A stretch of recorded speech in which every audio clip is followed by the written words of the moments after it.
வணக்கம் பக்தி info channel நேர்களே, நான் உங்கள் அன்பான சயின்டிஃபிக் வேதிக் அஸ்ட்ராலஜர் அஸ்ட்ரோ ரஞ்சித் பேசுகிறேன்.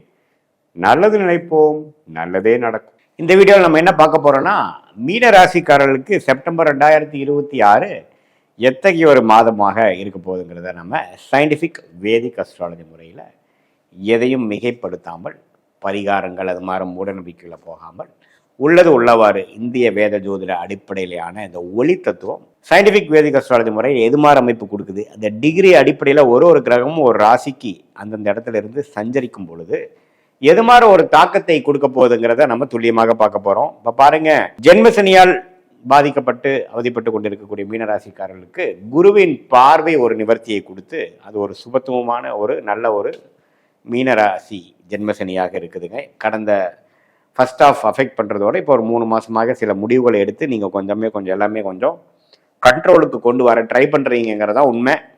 அந்த அமைப்பில் இப்போ உங்களுடைய ராஜோகாதிபதியாகிய செவ்வாயே பார்த்தீங்கன்னா 4ஆம் இடத்துல இருக்கிறவர் 5ஆம் இடத்துக்கு வந்து குருவோட சேர்றார், ராசி அதிபதியோடையே சேர்றார். ஸோ ரொம்ப நல்ல விஷயம். ஸோ மாதத்தின் செகண்ட் ஆஃப் வந்து ராஜோகாதிபதி செவ்வாய்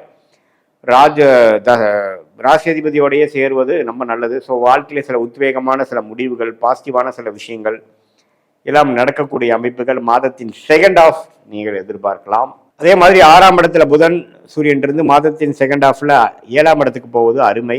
அதே மாதிரி சுக்கிரன் 8ஆம் இடத்திலே நீடித்திருக்கிறார். 8ஆம் இடத்துல நீடித்திருக்கும் பொழுது என்ன, கொஞ்சம் உடம்பு சம்பந்தப்பட்ட விஷயங்கள், தூக்கம் பிரச்சனைகள், சில பெண்கள் சம்பந்தப்பட்ட விஷயங்கள், ஷேர் மார்க்கெட் அது மாதிரி விஷயத்துல கொஞ்சம் கேர்ஃபுல்லாக இருக்கணும்.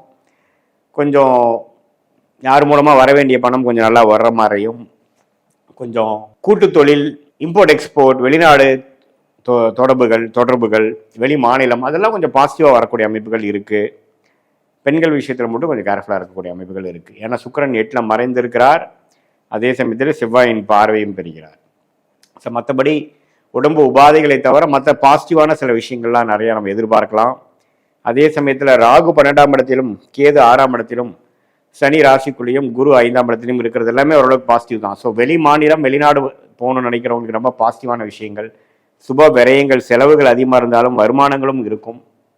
அதே மாதிரி இந்த மாதத்தின் செகண்ட் ஆஃப் மாதிரியே சொன்ன மாதிரி கொஞ்சம் பாசிட்டிவான சில விஷயங்கள் பண்ணி வீடு, வண்டி, வாகனம், கடன் அடைத்தல், உடல்நல கோளாறுகளை செஞ்சுக்கிறது, சில முடிவெடுக்க முடியாத சில விஷயங்கள், சில கான்ட்ராக்ட், சில அசோசியேஷன்லாம் பாசிட்டிவாக வருவது, அது மாதிரி சில பாசிட்டிவான விஷயங்கள்லாம் நமக்கு உண்டு.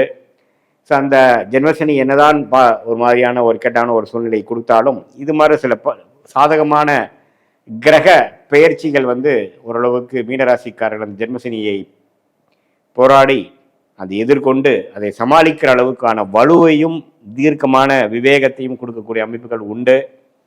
ஸோ அதனால் மிகவும் தவறான ஒரு அமைப்புகள்லாம் இல்லை. போக ஜென்மசனி தாக்கங்கள்லாம் கொஞ்சம் கம்மியாயிட்டு தான் வரப்போகும். ஏன்னா குருவின் பார்வை அதிகமாகறனால. அதே மாதிரி இப்போ ராசி அதிபதியை உச்சம் பெற்றிருக்கிறனால ஓரளவுக்கு எல்லாத்தையும் சமாளிச்சுக்கலாம்.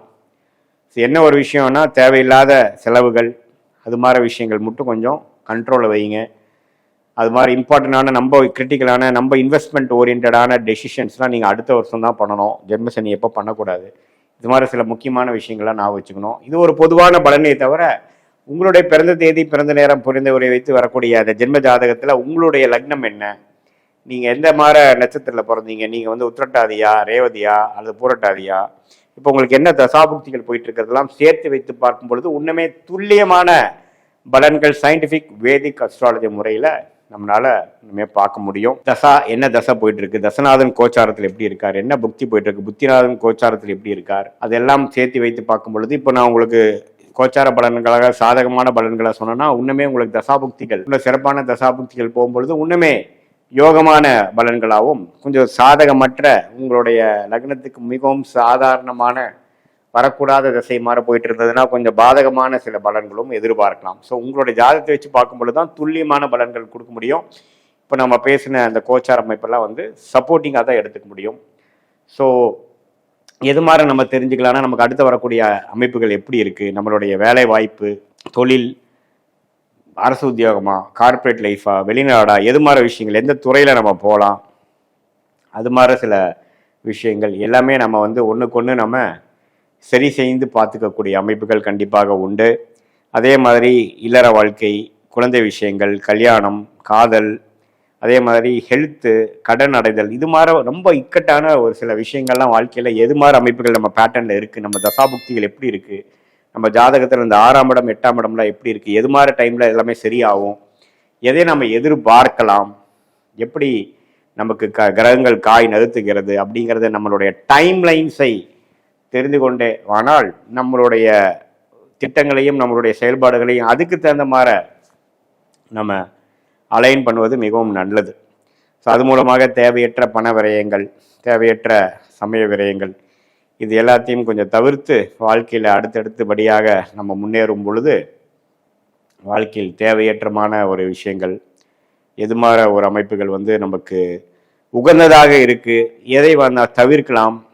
இப்போ ஆல்ரெடி நம்ம பாதிக்கப்பட்டிருப்போம், வாழ்க்கையில் சில லாஸ் ஆகிருக்கும், கடன் அதிகமாக இருக்கும், அந்த கடன்லாம் எப்போ அடையும், எது மாதிரி டைமில் நமக்கு நல்ல திசை வருது, அது வரைக்கும் நம்ம என்ன பண்ணலாம், எப்படி என்ன மாதிரி ஒரு பிளான் பண்ணி நம்ம இதை எக்ஸிக்யூட் பண்ணலாம், நம்ம கர்மா என்ன சொல்லுது, பாஸ்ட் நமக்கு மேட்ச் ஆகுதா, ப்ரெசன்ட் எப்படி போகுது, ஃப்யூச்சர் எதை நோக்கி நம்ம போகிறோம் அப்படிங்கிற மாதிரி விஷயங்கள்லாம் சயின்டிஃபிக் வேதிக் அஸ்ட்ராலஜி முறையில் நம்மளுடைய 18 வருஷம் அனுபவம் 30-35 ஜாதகம் மேலே பார்த்த ஒரு அமைப்பை எடுத்து அந்தந்த லக்னத்துக்கு அந்தந்த ராசிக்கு இந்த கிரக அமைப்புகள் எப்படி இருக்குதுங்கிறத டிகிரி அடிப்படையில் சும்மா 3 கிரகம் 7 இருக்குது 8 கிரகம் இப்படி இருக்குன்னு பார்க்காம ஒரு கிரகத்தோட இடைவேளை எப்படி இருக்குதுங்கிறதெல்லாம் பார்த்து துல்லியமான முறையில் நம்ம பார்க்கும் பொழுது இன்னுமே நம்மளுடைய ப்ரிடிக்ஷன்ஸ்லாம் இன்னும் கொஞ்சம் அக்யூரேட்டாக எடுத்து அதுக்கு தகுந்த மாதிரி வாழ்க்கை முடிவுகளை நம்ம எடுக்கும் பொழுது தேவையற்ற பண விரயங்கள், தேவையற்ற சமய விரயங்கள், இது எல்லாத்தையும் தவிர்த்து நமக்கு என்ன பிராப்தம் இருக்குது, நமக்கு துறை என்ன மாதிரி துறை, நமக்கு எப்போ நம்ம மாறலாம், எப்போ நம்ம இன்வெஸ்ட் பண்ணலாம், எப்போ நம்ம